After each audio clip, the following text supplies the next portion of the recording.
If we talk about PCOD, PCOS, Yes. let's talk about that first. Like, what exactly does it mean? So, PCOS is Polycystic Ovarian Syndrome. So, what happens is that every month, so you basically, a woman is born with 150 to 200,000 eggs. Okay. Yeah, so a small girl who hits Yeah. puberty will have 150,000 eggs sitting latent in their ovaries. Yeah. Every month, once they hit puberty, they'll get a period every week, Yes. every month. Yes. At that point, what happens is that some of these eggs start to mature, which is what I was talking about, that it takes 100 days for the egg to mature. So for 100 days, it takes for these eggs to become small follicles. Yeah. And at least 10 on the left ovary and 10 from the right ovary will start to develop. Out of that, one will become an egg. And this egg will then be available for fertilization.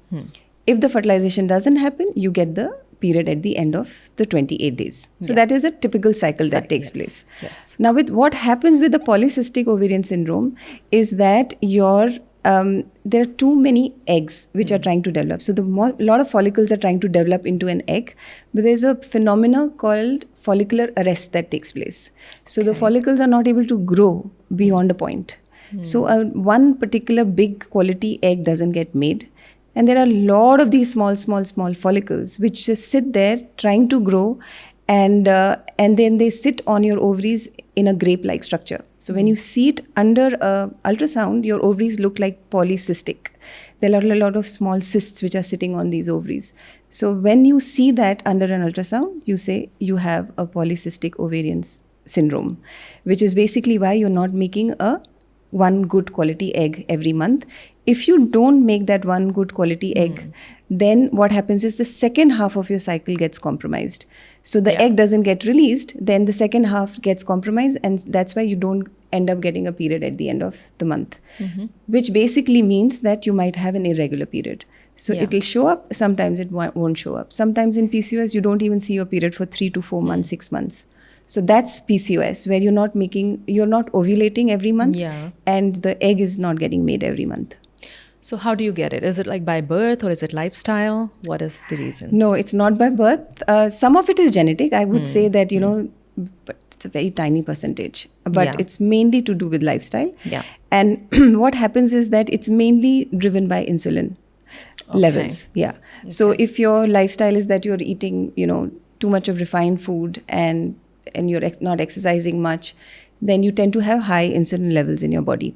Yeah. Now, so insulin levels can rise in a man also and in a woman also, but woman tends to get more affected by high insulin levels because what happens is that when insulin levels are high in your body, you have something called SHBG hormone, sex hormone binding globulin, which actually goes down. This basically is like a carrier of testosterone. So basically women also have testosterone and men also have testosterone.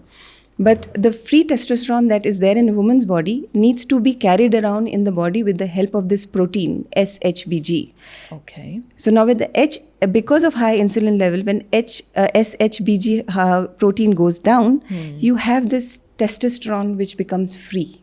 Yeah. And it's floating in your body. And high testosterone levels will cause PCOS-like symptoms, which is basically male balding pattern, cystic acne, fatigue, male kind of voice, heavy voice that you get. And that all basically happens because you have free testosterone floating in your body because of insulin. So it is clearly lifestyle related. So if you look after your glucose levels and your insulin levels, then you can control this hormonal havoc that happens in your body. And at what age you start noticing the symptoms of PCOS?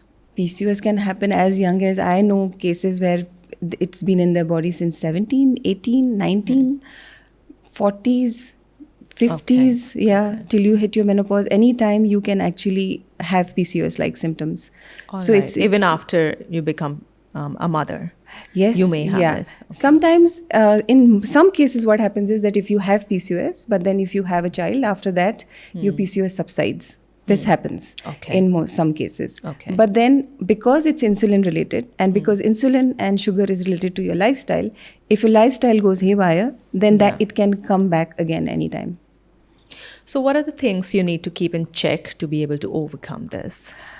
So I think a full panel test every year is very important, and in which basically what you want to test is your insulin fasting figures, your glucose figures. You need to keep a very close eye on those, and then if the figures are higher, then obviously you need to obviously take a help of a nutritionist who can help you with your diet and structure like a diet for you, which is helpful with PCOS. And then you also check your vitamin levels, because sometimes I've had one case of PCOS where everything was fine except for her hemoglobin levels. Hemoglobin levels were very, very low, 8, 9 sort of a level. And that was a single most reason why she was diagnosed with PCOS. So something as basic, if that gets missed, can then, become like a full-fledged PCOS situation. Yeah. So nutrient deficiencies is something which plays a paramount role in this. Absolutely critical. Vitamin D, for example, if that is low, that can really cause a lot of fatigue in your body. And then because of that, you are not able to lead a very healthy lifestyle. And then that can then throw you off in terms of your insulin and glucose figures. So some things are like really, really basic. And if you just focus on the basics, things can really work very, very efficiently. Yeah. So somebody who's having PCOS and trying to conceive, yes, how does it affect their ability to conceive and the fertility? In a big way, because we are talking about PCOS in which the egg is not, it's either the egg is not releasing, and even if it's releasing, it's not of a great quality. And you need a good quality egg to be releasing every month for you to be able to get pregnant. So in some cases, 30% cases with PCOS also you're able to conceive.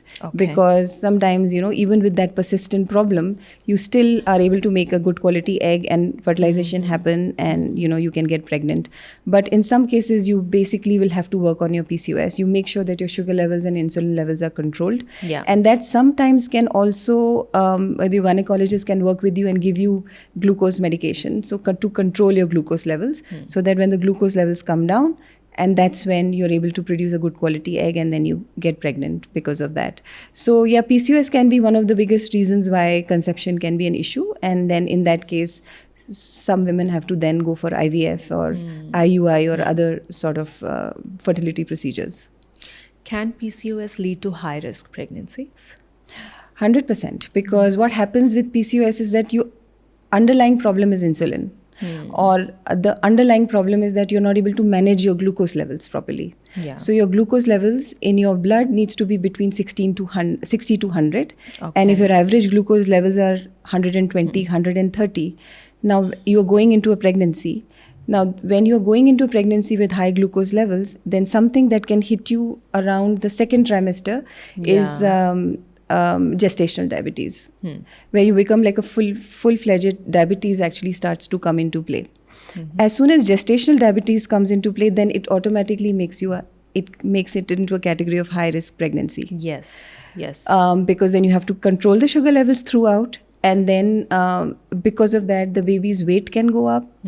And because of that, your childbirth can become an issue in terms of like you might have to just go for a C-section because the baby's size is more than required. So all those kind of things come into play if you go into pregnancy with PCOS.